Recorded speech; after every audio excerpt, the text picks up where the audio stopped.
Assalamualaikum warahmatullahi wabarakatuh. Perkenalkan, nama saya Muhammad Yusuf Angsori. Saya di sini akan menerangkan materi tentang sejarah dan teori manajemen.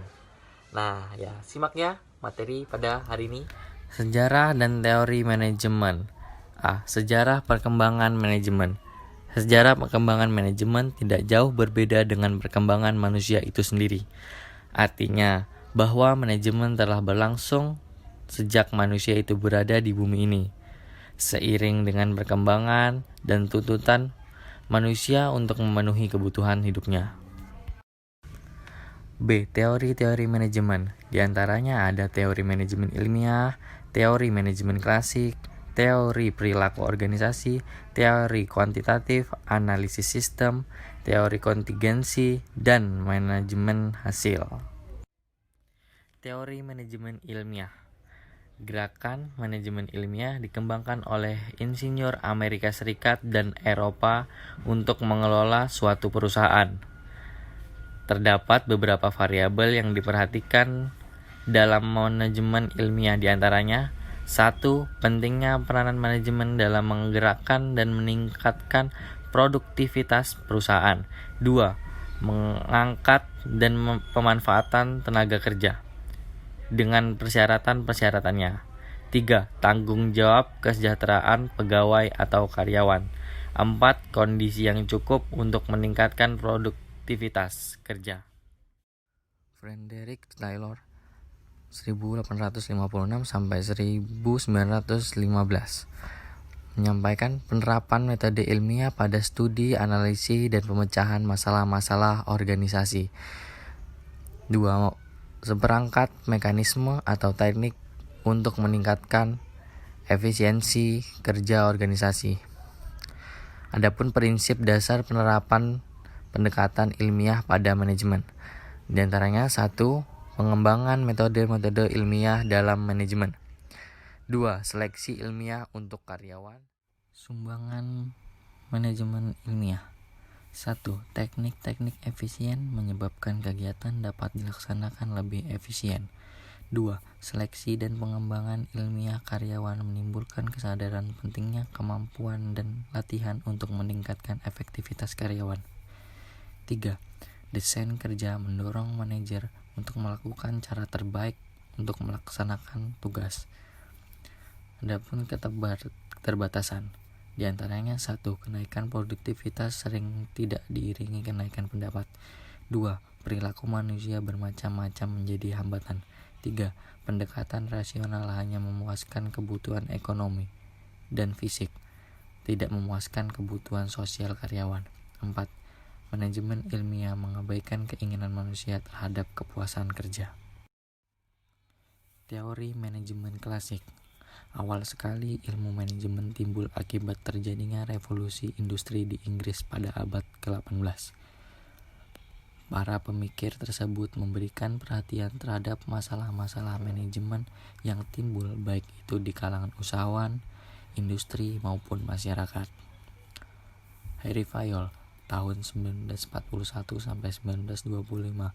Harry Fayol mengarang sebuah buku yang berjudul General and Industry Management pada tahun 1916 dengan sebuah teori manajemen klasik yang sangat memperhatikan produktivitas pabrik dan pekerja, di samping memperhatikan manajemen bagi suatu organisasi yang kompleks, sehingga beliau menampilkan suatu metode ajaran manajemen yang lebih untuk dalam bentuk cetak biru.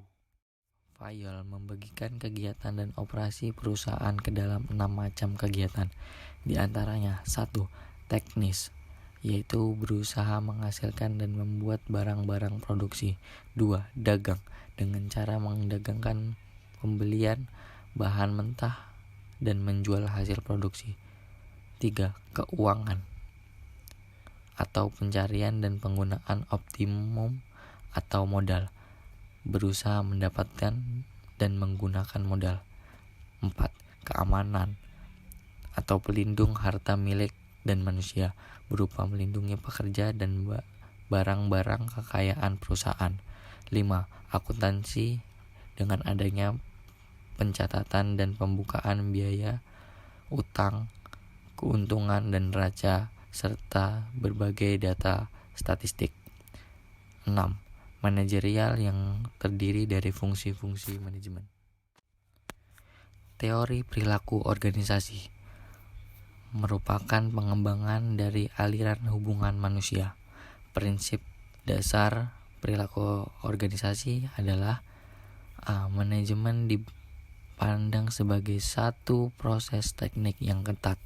B. Manajemen harus sistematik dan pendekatan yang digunakan harus dengan pertimbangan hati-hati. C.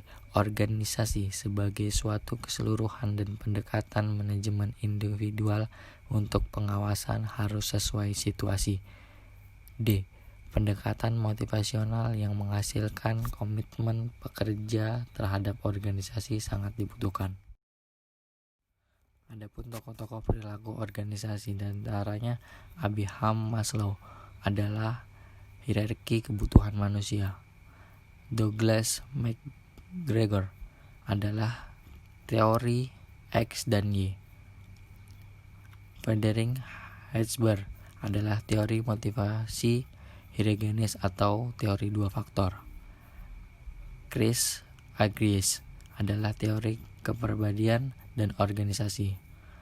Robert Black dan Jan Mott adalah kisi-kisi manajerial. Francis Likert adalah sistem manajerial. Fred Fidel adalah pendekatan kontingensi kepemimpinan. Edgar Schein adalah dinamika kelompok dan organisasi. Teori kuantitatif dibangun atas dasar manajemen ilmiah, ditandai dengan perkembangannya tim riset operasi dapat memecahkan masalah industri. Adapun langkah-langkah pendekatan manajemen skills: 1. Perumusan masalah. 2. Menyusun suatu model matematis. 3. Mendapat penyelesaian dari model. 4. Pengujian model dan hasil yang diharapkan dari model. 5. Penetapan pengawasan atas hasil-hasil. 6. Pelaksanaan hasil dalam kegiatan implementasi. Analisis sistem. Analisis sistem pada manajemen memandang organisasi sebagai suatu kesatuan yang terdiri dari bagian-bagian yang saling berhubungan. Sistem dapat diartikan sebagai kumpulan dari bagian-bagian yang saling berhubungan antara satu dengan yang lainnya, yang secara bersama-sama mencapai tujuan tertentu. Pendekatan sistem memberi manajer cara memandang organisasi sebagai suatu keseluruhan dan sebagai bagian dari lingkungan eksternal, yaitu lebih luas. Sistem mencakup sistem-sistem umum maupun khusus dan analisis tertutup maupun terbuka. Pendekatan kontingensi lebih banyak memasukkan unsur lingkungan dalam melihat berbagai permasalahan. Pendekatan kontingensi mencoba memformulasikan kondisi tersebut sehingga manajer dapat mencarikan jalan keluar dari permasalahan yang ada. Teori kontingensi. Sementara pendekatan klasik, perilaku, dan kuantitatif berusaha mencari pendekatan-pendekatan manajemen yang universal dan dapat digunakan kapan dan dimanapun.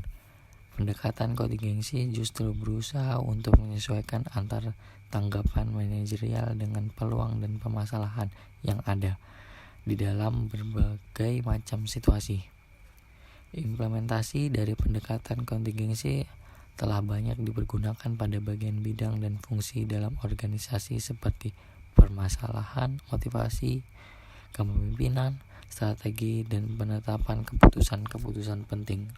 Oleh karena itu, pendekatan kontingensi lebih banyak memasukkan unsur lingkungan dalam melihat berbagai permasalahan.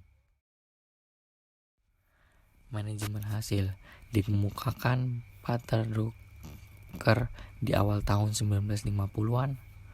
Manajemen by objektif memusatkan perhatian pada hasil menerapkan perilaku yang diperlihatkan oleh karyawan. Adapun 4 tahap dari program manajemen by objektif, di antaranya 1. Membicarakan tugas dan hasil apa yang dibutuhkan. 2. Menyetujui pelaksanaan jangka pendek. 3. Berkumpul secara periodik untuk membahas tujuan. 4. Mengevaluasi hasil kerja bawahan dan menentukan tujuan baru. Adapun keburukan manajemen by objektif, di antaranya untuk beberapa tugas MBO sulit menentukan tujuan yang tepat. MBO hanya akan sukses jika semua pihak mampu berpartisipasi. MBO seharusnya tidak dipandang sebagai penyelesaian untuk semua masalah manajemen. Tujuan-tujuan itu seharusnya logis dan mudah diukur. Nah ya, alhamdulillah kelar juga materi pada hari ini. Kurang dan lebihnya saya mohon maaf. Wassalamualaikum warahmatullahi wabarakatuh.